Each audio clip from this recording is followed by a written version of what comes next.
I don't know why things like this are happening in the big 2026. What is actually going on in this country? Like, I don't blame them, to be honest, because this country is a very religious country. Okay, now some people take that religion and religious beliefs a little too far, because really, if you think critically, what is sand going to do for you? Good morning, guys.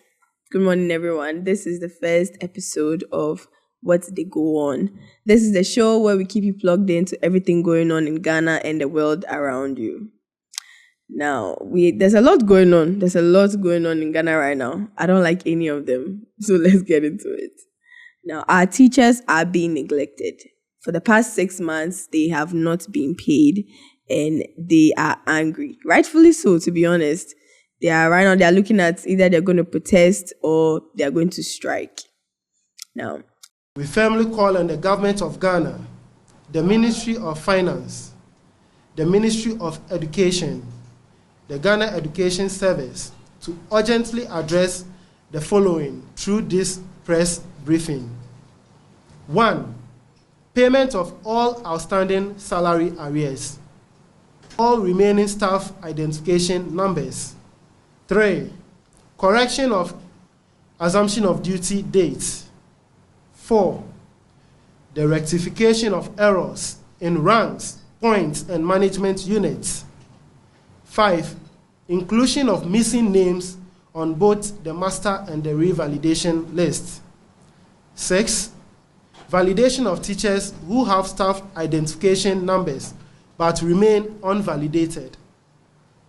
And finally, payment of arrears to validated teachers whose outstanding salaries have not been captured on the e-pay slip. We expect these matters to be comprehensive.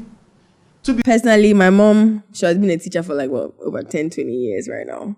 And I cannot imagine having a parent who hasn't been paid for the past 6 months. You guys have to remember that we're in a new year now. So since the middle of last year, somewhere they haven't been paid. Now you have to ask yourself, what did they do for Oblé season? How were they able to take care of their kids? If they had projects that they have going on before the year ended, what happened to that? Like, there's a lot to think about. Okay. Now, I don't know if the government is doing anything about it right now, but if they don't pay them now, they're going to have to put that money some way, somehow, because it's going to have to come out. Like, what are they going to do, bro? Like, if you're a teacher or you are related to one, how are you guys coping? I can't even imagine. For the past 6 months. Now, that's crazy. That's crazy. So, I don't blame them. If they want to strike, I don't blame them. If they want to protest, I don't even know. These days, do protests even work? If the government is saying this, like, they have to do something about this. This is getting ridiculous. These are teachers, bro. I feel like teachers are one of the most important people we have in the country. If your education system is not working, the country as a whole cannot work.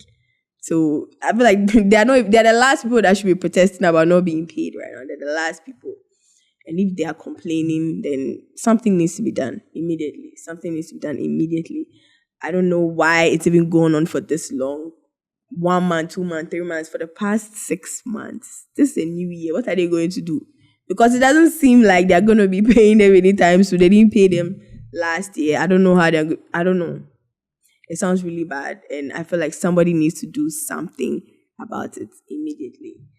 And actually, there's a lot going on in education, because apart from them not being paid, now our president is telling us that they are going to be finding a way to dismantle and bring back the first track system. So they're going to remove the double system that we have going on right now.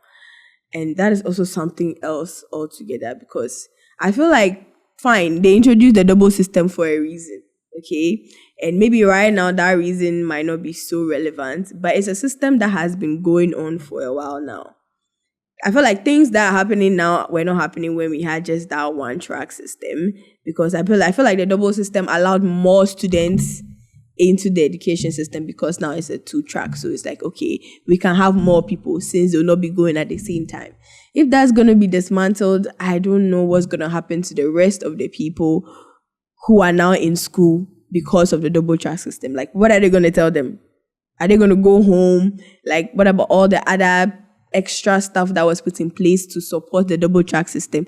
What are those people going to do? There's a lot going on. There's a lot of questions that need to be answered. Also, who is even asking for this double track system to be removed? Who asked for that? I mean, I understand that, like, you know, because of the double track system, there's not enough time per, you know, group of students to study effectively. And I feel like that might be a good reason to end it, to be honest, because I understand. I haven't gone through the double track system. I don't know what goes on there. But when, like, during my time when I was in school, we had enough time. We had, I think, 6 weeks before midterm. You do midterm, you come back for another 6 weeks. That was enough time to study the syllabus. Enough time. But right now with the double track, people are going to school 2 weeks and coming home, 3 weeks and coming home, 4 weeks and coming home. I don't understand that. So that one, I get it. So I feel like maybe they shouldn't dismantle it, but they should find a way where it makes more sense, where they have enough time to study. Because these kids, me personally, I don't think they're studying anything. What are you learning 3 to 4 weeks in school? Even the 6 weeks, midterms will come around and it's like you've not even learned anything. So I don't know what they are doing with the 2-3 weeks and then coming home. Because once you come home, you have to prepare another thing. I mean, there's pressure on parents as well because now they have to prepare the kids again for school. So there's a lot going on with that. I don't know if, number one, dismantling it is the solution. I don't know if that's the solution, to be honest. But then if they are going to dismantle it, what are they going to do with the extra students that are in because of the double system now? And will we even be able to go back to how things used to be? I feel like ever since COVID, our lives have been changed forever. I don't see how we'll be able to go back to that system. I really don't see how. But we'll see. That's currently what's going on. That's what the show is about. I'm here to tell you what's going on. That's what's going on. Okay.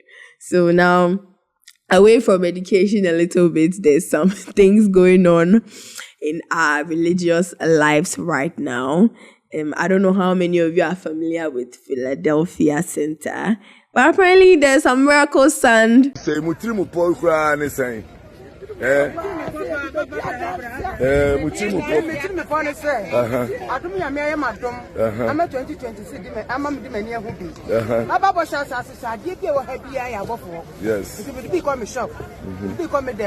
Said about toss as a young time cacracay.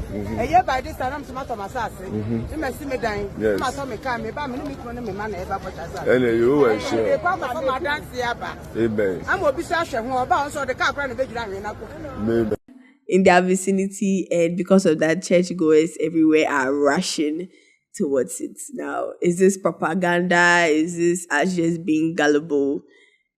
That's for you to decide. Personally, I don't know why things like this are happening in the big 2026.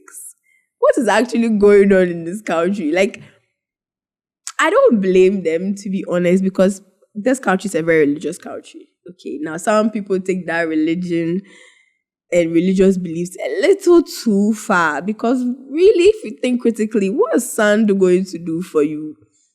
Like, what's sand in a regular spot going to do for you? But some of our mothers and fathers genuinely believe this, especially those who worship with the Philadelphia Center. They do believe this, so they are rushing in the millions. Now, this church is not a small church. Okay, the church is big. Okay, they have a lot of people in that church. I heard their center can take almost 1 million people. So this is almost 1 million people rushing in for this sand, this miracle sand that is supposed to, I don't even know what the sand is supposed to do. But once people hear miracle, you can only imagine what they are going to be using it for. You can only imagine. Now, if their family members also believe in this, nobody knows. There's so many questions. Like, there's so much going on. First of all, what are they using the sand for? What are they using it for? I can only imagine, and none of the things I'm imagining are good things. Are they using it in cooking? Are they just keeping it like in their houses just to store? What are they using this sand for? And if somebody genuinely believes that this thing is miraculous and they use it for something that they genuinely do need a miracle on and doesn't end up working, what do they do then? what they do then? You can't be breaking our mothers and fathers' hearts like that. But when it comes to religion, there's only so much you can say. I can't go and convince someone that they should take a closer look at what they are hearing because it's ridiculous. I can't go and tell someone's father that. I can't go and tell someone's mother that. But how do we protect these people if it's actually like a hoax and it's not real? Because personally, I don't think it's real. But that's my personal opinion. I'm sure there are people who genuinely do believe in it. And if they do use it and it doesn't work, what now? What now? Also, it's just a little crazy that there's so many people doing this. And when it comes to this whole religious, there are actually a lot of unanswered questions. Because I told you guys before that this center takes almost 1 million Ghanaians. Now, imagine 1 million Ghanaians paying tithes to one church. Almost 1 million Ghanaians, offertory, all these small contributions they've been doing in church. But churches remain untaxed. Imagine how much money Ghana could actually make from revenue if we were taxing these churches. Like, just think about it. How many churches are in Ghana right now? How many people pay their tithes every month? 10% of their income every single month. They just think of what Ghana could do with all that revenue if we were to tax the churches. Now, do you think we should tax the churches? Nay, I think we should, because those people are making a lot of money. Where is that money going? And I feel like it might also be a terrible incentive for other people to just simply go start a church because they know that's all that money they'll be making and there wouldn't be a single tax on it. Or they'll simply use it as an excuse. Say they've been called by God just to start a church and make all that money and not being taxed. Because every Ghanaian is being taxed. Even the people that are in the church, if they go outside of the church and they are buying something, they are being taxed. They are being taxed when they are paid. They are being taxed when they buy something. They are being taxed when they sell. Those people in their everyday life are being taxed. So why shouldn't their churches be taxed? It's just everyday people that are going inside that church. And there is a lot of money circulating in that church that nobody knows about because they are not being taxed. So, I don't know. That's also something else that I feel like we should answer now. I've said a lot. I'm sure you will have your own opinions on every single thing I've said. So, let's hear it, to be honest. Let me see what you people are thinking. Let's hear what's going on in the comments. Let's go back and forth. Let me see what you guys also think. Let me see those who agree with me, those who don't agree with me. Don't drag me. This is my personal opinion. If you leave yours, nobody's going to drag you. Freedom of speech. So that brings us to the end of today's episode. It's been fun, to be honest. And let me see you in the next one. I'll catch you in the next one.